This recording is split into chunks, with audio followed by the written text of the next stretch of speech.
Let me tell you a story about a little girl named Nagma. Nagma lived in a refugee camp with her parents and her 8 brothers and sisters. Every morning, her father would wake up and the house would be picked for construction work, and on a good month, he would earn $50. The winter was very harsh, and unfortunately, Nagma's brother died and her mother became very ill.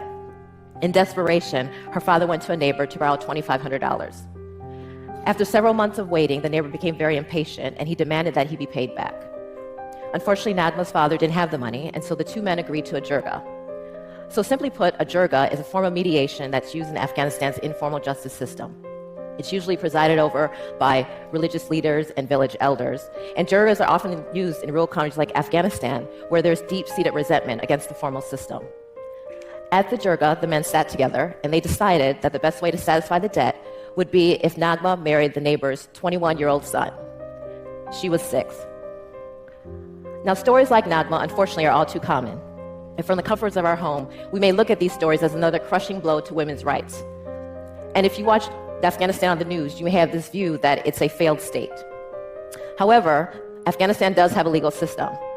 And while jirgas are built on long-standing tribal customs, even in jirgas, laws are supposed to be followed. And it goes without saying that giving a child to satisfy a debt is not only grossly immoral, it's illegal. The lack of justice is not just a problem in Afghanistan, but it's a global problem. Now let's get back to Nagma. Several people heard about this story, and so they contacted me because they wanted to pay the $2,500 debt. And it's not just that simple. You can't just throw money at this problem and think that it's going to disappear. That's not how it works in Afghanistan. What needed to happen is a second jirga need to be called. In order for that to happen, we needed to get the village elders together, we need to get the tribal leaders together, the religious leaders.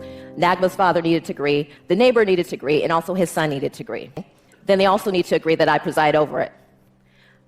After hours of talking and about 30 cups of tea, they finally agreed that we could sit down for a second jirga. And what was different about the second jirga is this time we put the law as the center of it. And it was very important for me that they all understood that Nagma had a right to be protected.